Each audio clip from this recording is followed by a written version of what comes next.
സിനിമയുടെ ആസ്വാദന രീതി മാറി. മൂല്യങ്ങൾ പരിശോധിക്കപ്പെടുന്ന രീതികളും മാറിക്കൊണ്ടിരിക്കുകയാണ്. നവമാധ്യമങ്ങളിൽ ഇഴകീറി സിനിമയുടെ എല്ലാ വശങ്ങളും ചർച്ച ചെയ്തുകൊണ്ടിരിക്കുന്നു. ഒരു കാലത്ത് ആഘോഷിക്കപ്പെട്ട സിനിമകൾ കാലങ്ങൾക്കപ്പുറം സമൂഹത്തിൻ്റെ എതിർദിശയിലായത് എങ്ങനെ എന്ന് പരിശോധിക്കാം. ഈ റിപ്പോർട്ടോടുകൂടി ലൈവ് റിപ്പോർട്ട്സ് പൂർണ്ണമാകുന്നു. നമസ്തേ.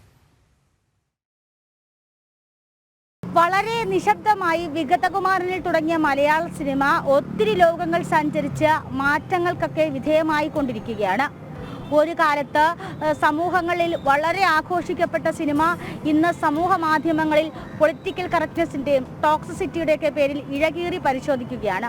പല ആളുകൾക്കും സിനിമകളെ പറ്റി പല അഭിപ്രായമാണ്. അത്തരത്തിൽ മുൻകാലങ്ങളിലെ സിനിമകൾ ഇവിടെ ഇഴകീറി പരിശോധിക്കുമ്പോൾ ജനങ്ങളുടെ പൊതുവികാരം അത് നമ്മൾ മനസ്സിലാക്കേണ്ടതുണ്ട്. IFFK പോലുള്ളൊരു വേദിയിൽ എങ്ങനെയാണ് ആ സിനിമകളെ പരിശോധിക്കുന്നതെന്ന് നോക്കാം. ഒറ്റയ്ക്ക് പേടിയാണ്. അന്നത് രോഗമാണെന്ന് അറിയില്ലായിരുന്നു ഡോക്ടർ.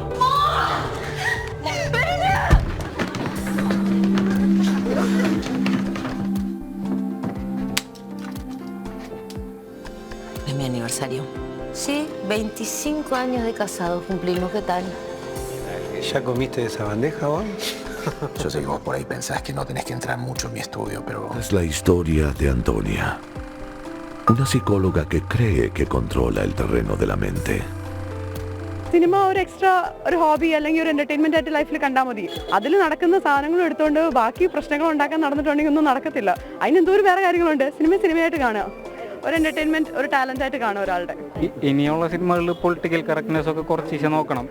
സിനിമ കാലഘട്ടത്തിനനുസരിച്ച് മാറിക്കൊണ്ടിരിക്കുകയാണ്. എപ്പോഴും പൊളിറ്റിക്കലും കറക്റ്റ് എന്തെങ്കിലും ഉണ്ടെങ്കിൽ തന്നെ അപ്പം തന്നെ തിരുത്തനും ഉണ്ട്. ആളുകൾ തിരുത്തപ്പെടണം. അത് ആളുകളെ ഇമ്പാക്ട് ചെയ്യണ്ടാവും. അത് കുറച്ചൊക്കെ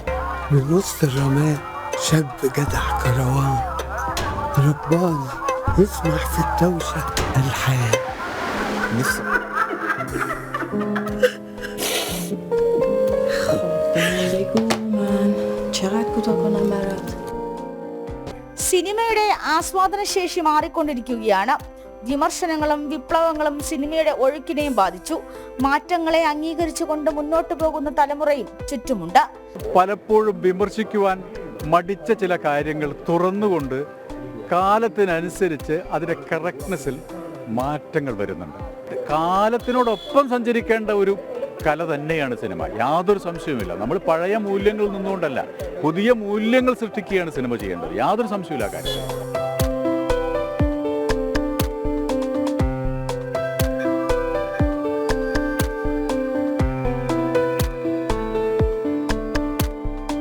ഒത്തിരി പേർക്ക് സിനിമയുടെ രാഷ്ട്രീയത്തെ പറ്റിയിട്ടോ സിനിമയുടെ മാറ്റങ്ങളെ പറ്റിയിട്ടോ ഒന്നും സംസാരിക്കാൻ നമ്മളോട് കഴിഞ്ഞിട്ടില്ല.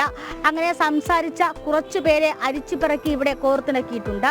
സിനിമ എന്റർടൈൻമെന്റിനാണെന്ന് പറയുന്നവരും സിനിമ രാഷ്ട്രീയ ആയുധമാക്കണമെന്ന് പറയുന്നവരും സിനിമ കാലങ്ങൾക്കനുസരിച്ച് മാറ്റത്തിന് വിധേയമായിക്കൊണ്ട് സമൂഹത്തിന് ഉപകാരപ്പെടണമെന്ന് പറയുന്നവരും ഒക്കെ ഉണ്ട്. സിനിമ എന്തൊക്കെയായാലും ആസ്വാദനത്തിന്റെ ഒരു വരമ്പ് വിട്ടുകൊണ്ട് സമൂഹത്തിന് ഉതകുന്നതായ രീതിയിൽ മാറണമെന്നാണ് പൊതു അഭിപ്രായം. IFFK വേദിയിൽ അത്തരം സിനിമകളാണ് കൂടുതലും എത്തുന്നതും. ക്യാമറമാൻ നിതിൻ ABക്കൊപ്പം ടിൻഡു ദാസ്, ജനം, തിരുവനന്തപുരം.